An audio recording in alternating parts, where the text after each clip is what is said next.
Breaking news చూస్తున్నాం. ఇటు MLA Danam Nagender sensational comments చేశారు. ఇటు బీఆర్ఎస్ పార్టీకి ప్రెసిడెంట్ కేసీఆర్, నా విషయంలో కేసీఆర్ మాట్లాడితేనే నేను స్పందిస్తాను అంటూ చెప్పుకొచ్చారు. కేటీఆర్ కూడా నా విషయంలో మాట్లాడట్లేదు. ఇటు మార్చి 4న స్పీకర్ దగ్గరికి నేను వెళ్తాను, అన్ని విషయాలను అఫిడవిట్లో స్పీకర్కి ఇస్తానంటూ దానం నాగేందర్ చెప్పుకొచ్చారు. మొత్తానికైతే నా విషయం కోర్టులోనే ఉంది, అందుకే రాజీనామా చేయట్లేదు అంటూ మొత్తానికైతే దానం నాగేందర్ చెప్పుకొచ్చారు. సో ఒక్కసారి మనం చూస్తే సుప్రీంకోర్టు ఈ విషయంలో డిఫెక్షన్ ఎమ్మెల్యేలకు సంబంధించిన విషయంలో సుప్రీంకోర్టు ఇటు స్పీకర్ని ఉద్దేశించి స్పీకర్కి ఉత్తర్వులు జారీ చేసింది. ఇమీడియట్గా యాక్షన్ తీసుకోండి, జడ్జిమెంట్ ఇవ్వండి, విచారణ చేయండి అంటూ. మొత్తానికైతే ఇటు స్పీకర్ గడ్డం ప్రసాద్ ఇటు ఫిబ్రవరి 27న క్రాస్ ఎగ్జామినేషన్ కోసం దానం నాగేందర్ని రమ్మని పిలిచారు.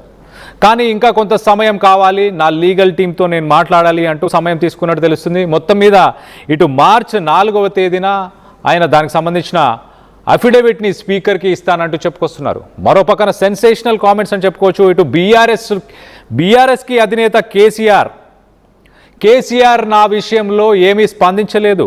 ఇటు కేటీఆర్ కూడా నా గురించి ఏమీ మాట్లాడట్లేదు. అంటే పార్టీలో ఉన్నాను అంటూ కేసీఆర్ ధృవీకరించాలి అంటున్నారా, లేకపోతే కేటీఆర్ని ధృవీకరించమని అడుగుతున్నాడా?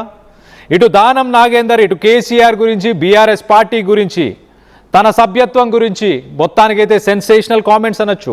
ఇటు కేసీఆర్ స్పందిస్తేనే నేను మాట్లాడతాను, నా విషయం ఇంకా కోర్టులోనే ఉంది కాబట్టి నేను రాజీనామా చేయట్లేదు అంటూ సెన్సేషనల్ కామెంట్స్. దీనికి సంబంధించి ఇటు మా ప్రతినిధి మధుతో Danam Nagender face to face.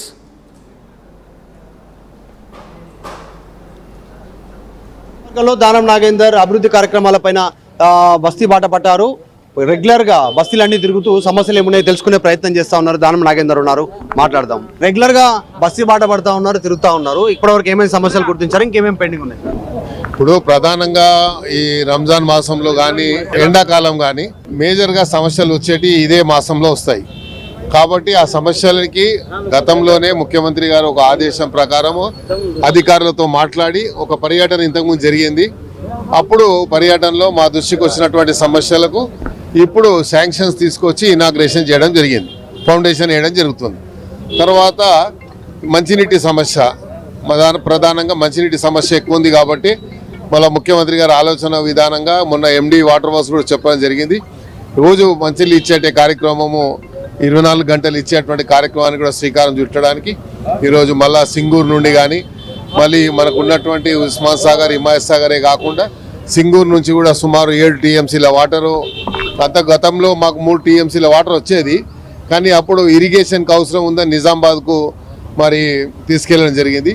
మళ్ళీ సింగూరులో కూడా ఇప్పుడు వాటర్ వచ్చిన తర్వాత అక్కడి నుంచి ఇవ్వాలని ఒక ఆలోచన ఉంది. కాబట్టి అట్లా ఇచ్చినట్టయితే హైదరాబాద్ సిటీకి పెరుగుతున్న జనాభాను దృష్టిలో ఉంచుకొని రోజు మంచినీళ్ళు ఇచ్చేటువంటి కార్యక్రమానికి శ్రీకారం చుట్టడం అవకాశం ఉంటుంది.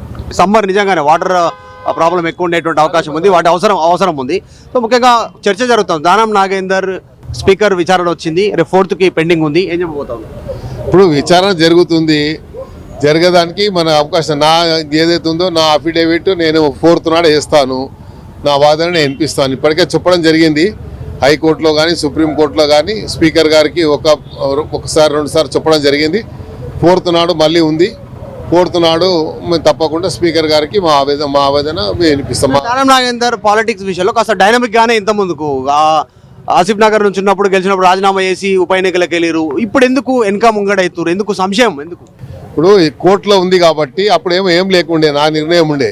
ఇప్పుడు కోర్టు స్పీకర్ పరిధిలో ఉంది కాబట్టి వారి నిర్ణయం తీసుకున్న తర్వాత నా నిర్ణయం వస్తుంది. ఇప్పుడు ఇద్దరు వైపు పెండింగ్ ఉంది, మీది కడియం శ్రీహరికి సంబంధించి వాళ్ళు ఆరోపణలు చేస్తూ ఉన్నారు. బీఆర్ఎస్ సంబంధించి బీఆర్ఎస్ ఆరోపణ ఎవరు చేసినారు? అధ్యక్షులు చేయలే కదా. కేసీఆర్ గారు ఏమన్నా ఆరోపణ చేస్తే నేను చెప్పొచ్చు. కేసీఆర్ గారు ఇప్పటిదాకా నన్ను ఎక్స్ప్లెనేషన్ అడగలే. వర్కింగ్ ప్రెసిడెంట్ ఉన్నారు కేటీఆర్ కదా, ఆయన కూడా అడగలే.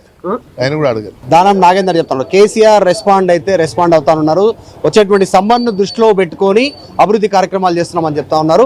బీఆర్ఎస్ పార్టీ వర్కింగ్ ప్రెసిడెంట్ కేటీఆర్ను కూడా దీనిపైన రెస్పాండ్ అవ్వాలనేటువంటి స్టేట్మెంట్ చేస్తున్నారు. కేసీఆర్ మాట్లాడితే మాత్రం దానికి ఆన్సర్ ఇస్తా అంటున్నారు. 4కి స్పీకర్ ముందు ఈ అంశానికి సంబంధించి ప్రస్తావన వస్తుంది. ఆ అంశాలపైన ఖచ్చితంగా అఫిడవిట్ రూపంలో సమాధానం చెప్పబోతా ఉన్నాను అనేటువంటి స్టేట్మెంట్ చేశారు. గతంలో కోర్టు కేసులకు సంబంధించినటువంటి విషయంలో ఎలాంటి కోర్టు విషయంలో లేదు. ఆసిఫ్ నగర్లో నేను గెలిచిన తర్వాత రాజీనామా చేసి ఉప ఎన్నికకి వెళ్ళాను. ఇప్పుడు అట్లాంటి పరిస్థితి లేదు, ప్రత్యేక పరిస్థితి ఉంది. ఉప ఎన్నిక సంబంధించినటువంటి జరుగుతున్న చర్చలపైన కూడా ప్రతి మాట్లాడాలని ఇంట్రెస్ట్ లేదని చెప్తూనే రేపు 4వ తారీఖు రోజున స్పీకర్ కార్యాలయం ముందు దానం నాగేందర్ దీనిపైన ఒక క్లారిటీ ఇవ్వనున్నారు అఫిడవిట్ రూపంలో. వీడియో జర్నలిస్ట్ జాఫర్తో మధు. రైట్, మొత్తం మీద దానం నాగేందర్ చాలా క్లియర్గా ఇటు బీఆర్ఎస్ పార్టీకి సంబంధించిన ప్రెసిడెంట్, ఇటు కేసీఆర్ దానిపైన ఏమాత్రం స్పందించలేదు. ఆయన ఏం నన్ను అడగలేదు, ఎక్స్ప్లెనేషన్ సంజాయిషి నన్ను అడగలేదు. అలాగే ఇటు వర్కింగ్ ప్రెసిడెంట్ కేటీఆర్ గురించి మాట్లాడినప్పుడు కూడా తను కూడా నా విషయంలో ఏమీ మాట్లాడలేదు, నన్ను అడగలేదు, ఎలాంటి విషయాలు నన్ను అడగలేదంటూ చెప్పుకొచ్చే ప్రయత్నం చేస్తున్నారు. మొత్తం మీద గతంలో దూకుడు చూపించిన దానం నాగేందర్ ఈసారి ఎందుకు వెనకడుగు వేస్తున్నారు, ఎందుకు ఆలోచిస్తున్నారు అన్న దానికి సమాధానంగా ఇటు నా విషయం ప్రస్తుతానికి హైకోర్టులో నడుస్తున్న సమయంలో మొత్తానికి నేను దానిపై డెసిషన్ తీసుకోలేని సిట్యువేషన్ అయితే ప్రస్తుతానికి ఉంది. మొత్తానికైతే ఇటు స్పీకర్కి 4వ తారీఖు నేను అఫిడవిట్ని దాఖలు చేయబోతున్నాను, అన్ని విషయాలు దాంట్లో పొందుపరుస్తానంటూ చెప్పుకొచ్చే ప్రయత్నం చేశారు. సో మొత్తం మీద ఇంట్రెస్టింగ్ టర్న్అవుట్ అనుకోవచ్చు. ఒకసారి దీనికి సంబంధించి మరింత అప్డేట్ తీసుకునే ప్రయత్నం చేద్దాం. మా ప్రతినిధి మధు ఉన్నారు, మధుతో మాట్లాడి తెలుసుకునే ప్రయత్నం చేద్దాం. మధు, ఇటు బీఆర్ఎస్ పార్టీకి సంబంధించిన ప్రెసిడెంట్ కేసీఆర్ దీనిపై స్పందించలేదు అంటూ సెన్సేషనల్ కామెంట్స్. ఇటు పార్టీకి సంబంధించిన నాయకులే తనపైన కేసును పెట్టిన, అంటే బీఆర్ఎస్కి సంబంధించిన నాయకులే తనపైన ఇటు డిఫెక్షన్ కేసు ఫైల్ చేసినా కూడా ఇటు పార్టీకి సంబంధించిన ప్రెసిడెంట్ మరి రెస్పాండ్ అవ్వలేదు అంటూ మొత్తానికైతే సెన్సేషనల్ కామెంట్స్. ఎలా చూడాలి? కేసీఆర్ స్పందించాలని కోరుతున్నారా, లేకపోతే పార్టీలోనే ఉన్నాడు లేడు అని కేసీఆర్ స్టేట్మెంట్ ఇవ్వాలని అడుగుతున్నాడా, లేకపోతే ఏంటి? Exactly different ఒపీనియన్స్ని Danam Nagender express చేసే ప్రయత్నం చేస్తూ ఉన్నారు. గతంలో నేను పార్టీ మారాను, కాంగ్రెస్ పార్టీలో ఉన్నాను, ఉప ఎన్నిక వస్తుంది, నేనే గెలుస్తాననేటువంటి స్టేట్మెంట్ చేశారు. నా పైన పోటీకి ఎవరు నిలబడతారో నిలబడండి, నేను రెడీగా ఉన్నాననేటువంటి స్టేట్మెంట్ దానం నాగేందర్ చేశారు. ప్రస్తుతం ఏమో కాస్త సంశయంలో, కాస్త డైలమాలో దానం నాగేందర్ ఉన్నట్టుగా కనిపిస్తూ ఉంది. ఎందుకంటే స్పీకర్ నోటీసులు ఇచ్చారు, కార్యాలయంలో హాజరు కావాలి, మీ వివరణ ఇవ్వాలి అనేటువంటి దానిపైన క్లారిటీ ఇచ్చినటువంటి పరిస్థితి. ఆ నేపథ్యంలో కాస్త డిప్లొమాటిక్గా దానం నాగేందర్ మాట్లాడుతున్నట్టుగా కనిపిస్తూ ఉంది. మొన్నటికి మొన్న నేను కాంగ్రెస్ పార్టీలో ఉన్న, ఉప ఎన్నిక వస్తుంది, నేనే గెలుస్తా అని, తర్వాత కొన్ని రోజులకే మళ్ళీ మాట మార్చి నన్ను పార్టీ సస్పెండ్ చేయలేదు, బీఆర్ఎస్ పార్టీలోనే ఉన్నా, నన్ను బీఆర్ఎస్ పార్టీ సస్పెండ్ చేయలేదు కదా అనేటువంటి స్టేట్మెంటు, ఏ పార్టీలో ఉన్నారు అనేటువంటి దానిపైన కాస్త క్లారిటీ ఇచ్చే ప్రయత్నం చేయలేదు. కోర్టులో పెండింగ్ ఉంది, స్పీకర్ దగ్గర పెండింగ్ ఉంది అనేటువంటి స్టేట్మెంట్. ఈరోజు మళ్ళీ ఆర్టీవీతో మాట్లాడుతూ దానం నాగేందర్ నాకు కేసీఆర్ నన్ను అడగలేదు కదా, పార్టీ ప్రెసిడెంట్ కేసీఆర్ కదా అనేటువంటి స్టేట్మెంట్ చేశారు. అంటే కేసీఆర్ మీరు పార్టీ మారారా లేదా అనే, పార్టీ మారారనేటువంటి దానిపైన కేసీఆర్ స్పందిస్తేనే రియాక్ట్ అవుతాను అనేటువంటి విధంగానే ఆన్సర్ చెప్పారు. మరి వర్కింగ్ ప్రెసిడెంట్ కేటీఆర్ మాట్లాడుతూ ఉన్నారు కదా, దమ్ముంటే రాజీనామా చేయాలి అనేటువంటి గతంలో మాట్లాడినటువంటి మాటలను గుర్తు చేస్తూ కేటీఆర్ మాట్లాడుతున్నారుగా అంటూ ఆర్టీవీ క్వశ్చన్ చేయడంతో ఆయన కేటీఆర్ కూడా మాట్లాడలేదు, నన్ను అడగలేదు అన్నాడు. అంటే మీడియాలో, ప్రెస్ కాన్ఫరెన్స్లో, సమావేశాలలో కాదు, నన్ను అడగలేదు అనేటువంటి స్టేట్మెంట్ చేస్తారు దానం నాగేందర్. ప్రస్తుతం అభివృద్ధి కార్యక్రమాలపైన ఫోకస్ చేస్తున్నానని చెప్తూనే ఇది కోర్టులో ఉంది కాబట్టి నేను నిర్ణయం తీసుకోవట్లేదు.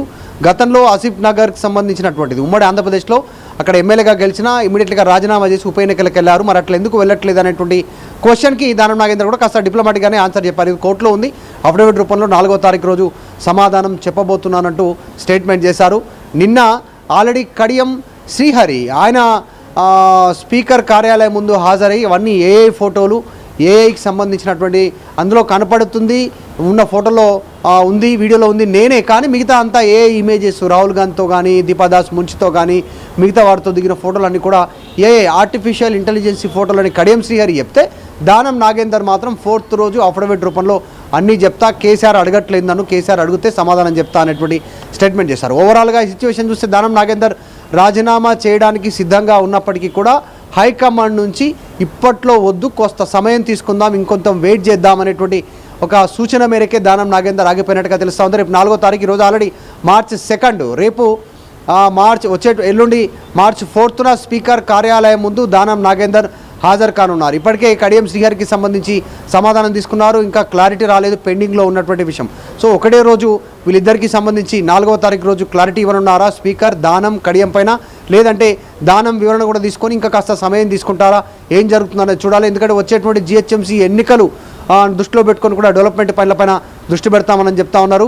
జిహెచ్ఎంసీ నోటిఫికేషన్స్ వచ్చిన తర్వాత ఏమైనా రాజీనామా చేసే అవకాశం ఉందా దానం నాగేందర్? ఇప్పటి వరకు ఉన్న సమాచారం ప్రకారం అయితే రాజీనామా చేయడానికే దానం నాగేందర్ సంసిద్ధత వ్యక్తం చేస్తున్నట్టుగా చర్చ జరుగుతుంది పార్టీలో. దానికి ఆయన ఒక కండిషన్ పెడతా ఉన్నారు, ఇట్ ఎనీ కాస్ట్ అక్కడ నుంచి గెలుస్తాను, ఒకవేళ నాకు టికెట్ ఇవ్వకుండా వేరే వాళ్ళకి ఇచ్చినా గెలిపిస్తాను, నాకు ఎమ్మెల్సీ ఇచ్చినా ఓకే, కానీ నన్ను మాత్రం మంత్రివర్గంలోకి తీసుకోవాలనేటువంటి డిమాండ్ని దానం నాగేందర్ పెట్టినట్టుగా పార్టీలో చర్చ కొనసాగుతుంది. చూడాలి. ప్రస్తుతం ముఖ్యమంత్రి రేవంత్ రెడ్డి దానం నాగేందర్ రాజీనామా అంశం పైన ఎటులు తేల్చినట్టుగా తెలుస్తోంది. Just wait and see for answer కోసం అన్నట్టుగా ఆయన పురమాయించినట్టుగా తెలుస్తుంది. నేను చెప్పేంత వరకు ఆగండి అని మాత్రం దానం నాగేందర్ని చెప్పినట్టుగా ప్రచారం అయితే పార్టీలో కొనసాగుతూ ఉంది. సో ప్రస్తుతం దానం నాగేందర్ అంశం ఎల్లుండి స్పీకర్ కార్యాలయం ముందు ఆయన వివరణ ఇవ్వనున్నారు, నిర్ణయం తీసుకొనున్నారు స్పీకర్. ఈరోజు మాత్రం దానం నాగేందర్ కేసీఆర్ చెబితేనే రెస్పాండ్ అవుతాననేటువంటి స్టేట్మెంట్ ప్రస్తుతం వైరల్ అవుతా ఉంది. రైట్ మధు, ఇటు దానం నాగేందర్ చేసిన ఈ కామెంట్స్ పైన బీఆర్ఎస్ పార్టీ నుంచి ఎవరైనా స్పందించారా? ఇటు కేటీఆర్ కానీ లేకపోతే బీఆర్ఎస్కి సంబంధించిన నాయకులు కానీ ఇటు పాడి కౌశిక్ రెడ్డి కానీ వీళ్ళు ఎవరైనా స్పందించారా? ఆయన చేసిన స్టేట్మెంట్స్ పైన ఇటు కేసీఆర్ స్పందించలేదు, ఆయన మాట్లాడలేదు, నన్ను క్వశ్చన్ చేయలేదు అంటూ చేసిన ఆ కామెంట్స్ పైన. ఎగ్జాక్ట్లీ, ఖచ్చితంగా బీఆర్ఎస్ పార్టీ నాయకులు దీని మీద రియాక్ట్ అయ్యేటువంటి అవకాశం ఉంది. ఆర్టీవీ క్వశ్చన్ చేసిన తర్వాత దానం నాగేందర్ విషయంలో ఆయన డైరెక్ట్గా కేసీఆర్ చెప్పలేదు, పార్టీ ప్రెసిడెంట్ కేసీఆర్ కదా పార్టీ ప్రెసిడెంట్ బీఆర్ఎస్ పార్టీకి, ఆయన మాట్లాడలేదు, ఆయన అడగలేదు అనేటువంటి సమాధానం చెప్తా ఉన్నారు. కాబట్టి ఖచ్చితంగా బీఆర్ఎస్ పార్టీ నుంచి రెస్పాండ్ అయ్యే అవకాశం ఉంది. గతంలో ఇదే ఖైరతాబాద్ నియోజకవర్గానికి సంబంధించిన విషయంలో కేటీఆర్ పలుసార్లు రెస్పాండ్ అయ్యారు. దమ్ముంటే ఈ 10 నియోజకవర్గాలు 10 పార్టీ ఫిరాయింపు ఎమ్మెల్యే నియోజకవర్గాలు ఉప ఎన్నికకు సిద్ధం కావాలి ప్రభుత్వం అనేటువంటి స్టేట్మెంట్ చేశారు. ఎందుకంటే దానం నాగేందర్ ఖైరతాబాద్ బీఆర్ఎస్ పార్టీ నుంచి గెలిచినటువంటి ఎమ్మెల్యే, అట్లా ఎమ్మెల్యేగా కొనసాగుతున్నాయి, పార్టీకి రాజీనామా చేయకుండా, పార్టీ నుంచి సస్పెండ్ కాకుండా డైరెక్ట్గా Congress party Secunderabad MP seat నుంచి కాంగ్రెస్ పార్టీ గుర్తుపైన పోటీ చేసినటువంటి వ్యక్తి. ఎన్నికల కమిషన్కి ఆయన అఫిడవిట్ దాఖలు చేశారు, పూర్తి ఆధారాలు ఉన్నాయి. కాబట్టి చర్చ జరుగుతుంది. మరి దానం నాగేందర్ విషయంలో స్పీకర్ ఎట్లాంటి నిర్ణయం తీసుకుంటారు చూడాలి. ఇప్పటికే కోర్టుకెళ్లారు దానం నాగేందర్ విషయం పైన. పాడి కౌశిక్ రెడ్డి మొన్న స్పీకర్ కార్యాలయం ముందు హాజరయ్యారు, వివరణ ఇచ్చేటువంటి ప్రయత్నం చేశారు. గతంలోనే సవాలు విసిరారు దానం నాగేందర్కి పాడి కౌశిక్ రెడ్డి ఈ అంశానికి సంబంధించి. మరి పార్టీ ఆల్రెడీ హైకోర్టులో సుప్రీంకోర్టులో దీనికి సంబంధించి ఫిరాయింపుకి సంబంధించిన విషయంలో ఫైనల్ ఇంకా కాస్త లీగల్గా ముందుకు వెళ్ళేటువంటి ప్రయత్నం చేస్తూ ఉన్నారు. ఎందుకంటే 8 మందికి క్లీన్ చిట్ ఇచ్చారు స్పీకర్ మిగతా పార్టీ ఫిరాయింపులు. ఇప్పుడు దానం కడియం ఉన్నారు కాబట్టి ఈ విషయంపైన చర్చ కొనసాగుతుంది. ఖచ్చితంగా బీఆర్ఎస్ పార్టీ నాయకులు దీనిపైన రెస్పాండ్ అయ్యేటువంటి అవకాశం ఉంది. Right Madhu, thanks for the latest update. మొత్తం మీద దానం నాగేందర్ సెన్సేషనల్ కామెంట్స్ అని చెప్పొచ్చు. ఇటు బీఆర్ఎస్ పార్టీకి ప్రెసిడెంట్ కేసీఆర్ కదా, కేసీఆర్ నన్ను ఆ విషయం గురించి మాట్లాడలేదు, నన్ను అడగలేదు అంటూ మొత్తానికైతే చెప్పుకొచ్చే ప్రయత్నం చేశారు. మరి బీఆర్ఎస్ పార్టీకి సంబంధించిన నాయకులు కానీ ఇటు వర్కింగ్ ప్రెసిడెంట్ కేటీఆర్ కానీ ఈ విషయం పైన మరి మాట్లాడే అవకాశం ఉందా? మరి మార్చి 4న తాను అన్ని విషయాలను పొందుపరుస్తూ ఇటు ఒక అఫిడవిట్ని స్పీకర్కి అందిస్తానంటూ దానం నాగేందర్ చెప్పుకొచ్చాడు. సో మొత్తం మీద దానం నాగేందర్ ఏ పార్టీలో ఉన్నాడని మీరు అనుకుంటున్నారు? ఇటు కాంగ్రెస్లో ఉన్నారనుకుంటున్నారా, లేకపోతే బీఆర్ఎస్లో ఉన్నాడు అనుకుంటున్నారా? దీనికి సంబంధించి మీ అభిప్రాయాలు ఏంటనేది ఆర్టీవీ పోల్లో పాల్గొనండి. అలాగే కామెంట్ రూపంలో కింద మీ అభిప్రాయాలను పొందుపరచండి.